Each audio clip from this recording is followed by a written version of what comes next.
મિત્રો બીટના ટોપરા પાક જેવા લાડુ આપણે કઈ રીતે તૈયાર કરી શકીએ છીએ, ચાલો પ્રોપર માપ સાથે જો તમે બનાવશો તો પહેલી જ વારમાં એકદમ ટોપરા પાક જેવા જ બનશે। તો આ લાડુ બનાવવા માટે તમારે શું કરવાનું છે એ જોઈ લઈએ। સૌથી પહેલાં તો હું આ લાડુ તમને તોડીને અને ટેસ્ટ કરી બતાવું કે ખરેખર આ કેવો બન્યો છે। અરે વાહ ફ્રેન્ડ્સ, ખરેખર સુપર A1 લાગે છે આ। ભાઈ મારા ઘરના લોકો તો આ લાડુ ખાઈને ખુશ થઈ ગયા। તમારા ઘરના લોકોને જો ખુશ કરવા હોય તો ચોક્કસથી આ રીતે બનાવજો તો એકદમ પરફેક્ટ જ બનશે। સૌથી પહેલાં બીટનો જે કડક ભાગ હોય છે એને આપણે આ રીતે અલગ કરી લઈશું અને ત્યાર પછી આની જે છાલ છે એ આપણે નીકાળી લેવાની છે। આ રીતે બીટની જે છાલ હતી એ મેં દૂર કરી દીધી। અત્યારે હું એક બીટના માપથી આ જે રેસીપી છે બનાવી રહી છું। ત્યાર પછી હું તમને બતાવીશ પરફેક્ટ માપ કે કઈ રીતે તમારે લેવાનું, કેમ કે બીટ અમુક નાની સાઇઝનું પણ હોય અને અમુક મોટી સાઇઝનું પણ હોય। હવે તમારે કેવી છીણીનો ઉપયોગ કરવાનો છે એ જોઈ લઈએ। તો મિત્રો જે આદુ છીણવાની છીણી આવે છે એનો આપણે ઉપયોગ બિલકુલ પણ નહીં કરીએ। તમને એમ થતું હશે કે એનાથી શું ફરક પડે, પણ મિત્રો ટેસ્ટમાં ઘણો ફરક પડતો હોય છે એનાથી। જો તમે એકદમ નાની છીણીથી ગ્રેટ કરશો તો એ ગ્રેવી જેવું થઈ જશે, બટ જો આ રીતે મોટી છીણીથી તમે ગ્રેટ કરશો તો ખરેખર બહુ જ સરસ દાણેદાર આ રેસીપી તૈયાર થાય છે। તો હિમોગ્લોબિન વધારનાર બીટને મેં આ રીતે છીણી લીધું છે। તમે બીટ જો આ રીતે તમે ખાશો તો ખરેખર ટેસ્ટી અને લાજવાબ તો લાગશે જ, બટ સાથે સાથે તમારા શરીર માટે પણ ઉપયોગી બની રહેશે। તો આ ટાઈપનું મોટું છીણ તૈયાર થયું છે। ચાલો હવે આપણે બીજી આગળની પ્રોસેસ જોઈ લઈએ। અને હા મિત્રો, જે છીણી હતી એનો જે કલર છે આવો કેમ થયો છે ચાલો હું તમને કહું। યુટ્યુબમાં મેં એક રેસીપી જોઈ હતી કે તળ્યા વગર બાફ્યા વગર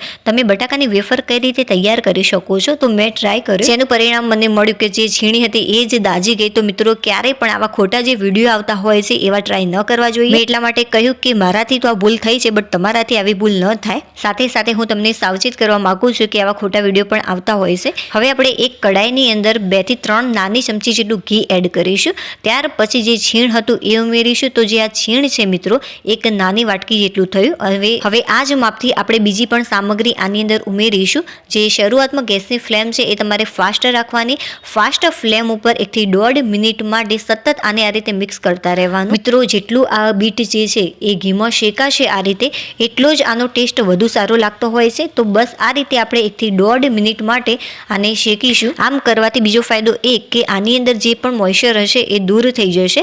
તો 1 મિનિટ જેટલો સમય થઈ ગયો છે અને જે બીટ છે એ પણ સારી રીતે શેકાઈ ગયું। જે વાટકીની અંદર મેં છીણેલું બીટ લીધું હતું બસ એ જ વાટકીની અંદર આપણે દૂધ એડ કરીશું। જો 1 વાટકી જેટલું છીણેલું બીટ હોય તો આપણે અડધી વાટકી જેટલું દૂધ ઉમેરીશું, વધારે એડ નથી કરવાનું।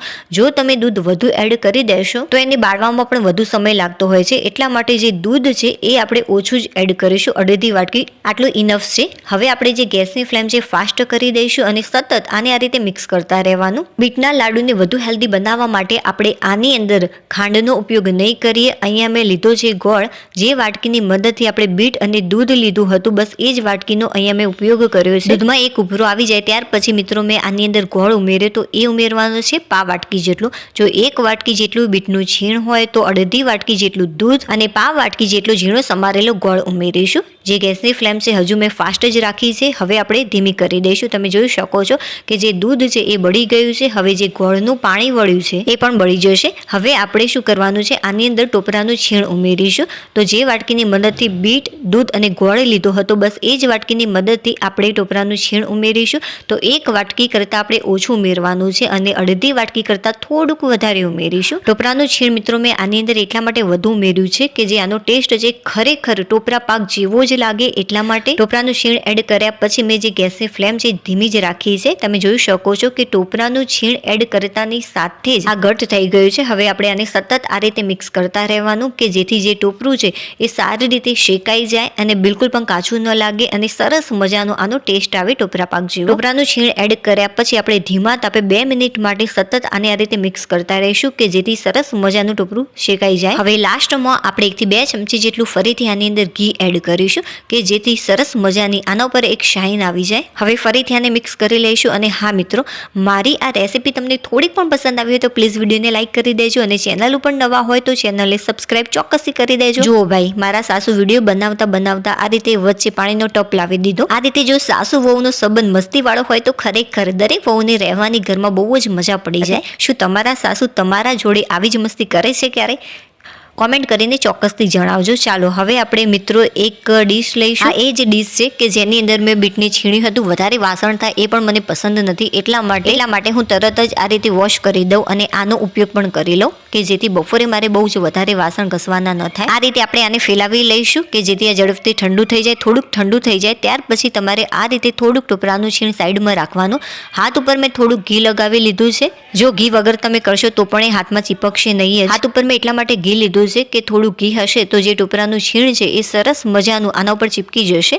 તો હાથ વડે સરસ મજાના આપણે લાડવાના તૈયાર કરી લઈશું આ રીતે. અને ત્યાર પછી ટોપરાના છીણમાં સારી રીતે આને કોટ કરી લેવાના છે. મિત્રો મારી રેસીપી જેવી પણ બની હશે એ હું તમને સાચી માહિતી આપીશ કે આ રેસીપી તમારે ઘરે બનાવવી જોઈએ કે ના બનાવવી જોઈએ. બધા જ લાડુ આપણે આ રીતે તૈયાર કરી લઈશું. લાસ્ટમાં હું તમને ટેસ્ટ કરી બતાવું કે જે આ લાડુ છે કેવા બન્યા છે. હવે આપણે તૂટી ફૂટીથી આ રીતે ગાર્નિશિંગ કરી લઈશું આનું. ચાલો હવે આપણે આનો ટેસ્ટ કરી લઈએ કે કેવા બન્યા છે. તો મિત્રો આગળ મેં તમને કહ્યું એ જ રીતે સરસ મજાના અંદરથી એકદમ સોફ્ટ લાડુ આ તૈયાર થયા છે અને મોઢામાં મૂકતા જ ઓગળી જાય તેવા છે આ. અરે વાહ ફ્રેન્ડ્સ, ખરેખર સુપર ટોપરા પાક જેવા જ લાગે છે. ચોક્કસથી તમે ઘરે બનાવજો આ રેસીપી. ચાલો હવે આપણે 3 સરસ મજાની ઉપયોગી કિચન ટિપ્સ જોઈ લઈએ.